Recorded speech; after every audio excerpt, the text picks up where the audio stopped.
I did all that with my mouth. It's time for the quiz thing. Let's talk about bad words, cusses, swear words, profanity. Are we allowed to do this? What's the big deal? Words are just words. And if you're not sure what words are off limits, allow me to give you a long and loud list of all the bad words I currently know. Are you ready? Get your notebooks out. Here we go. Deep breath.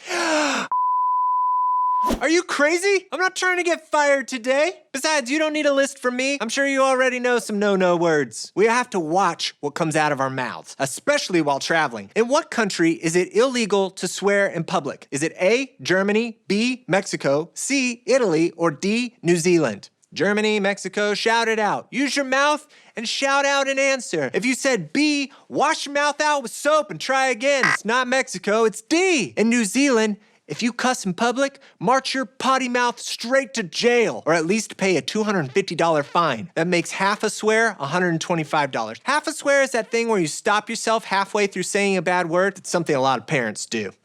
Your mouth might not land you in jail, but it can get you in hot water. During World War II, a new phrase was coined about just how dangerous our mouths can be. What was that phrase? Was it A, mind your P's and Q's, B, loose lips sink ships, C, straight from the horse's mouth, or D, stay calm and hush up? If you said B, that was a smart use of your mouth muscles. Good job, I heard you. You used your mouth to make a correct statement. Loose lips sink ships was a slogan plastered on posters during World War II to discourage unguarded talk. Because there were spies all about. So many spies.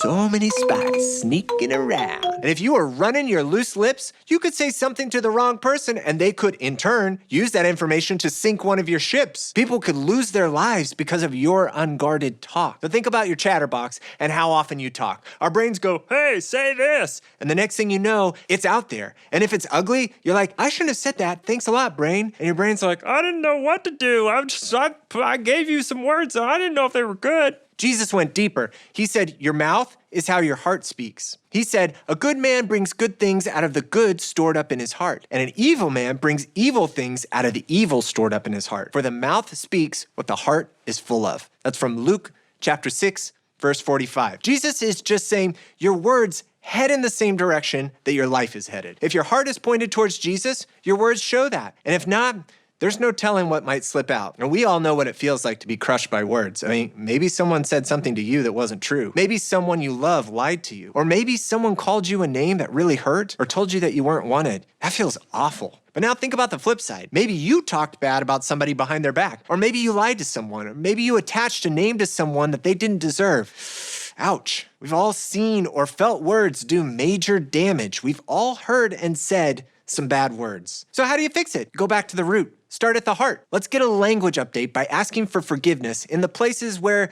our loose lips sank some ships. Let's replace our list of rude words with life-giving words. Let's point our heart towards Jesus so that our mouth heads in that direction too. If we store up good things in our heart, that'll be what pours out. Let's all of us speak well. I'm the Quizman. Goodbye!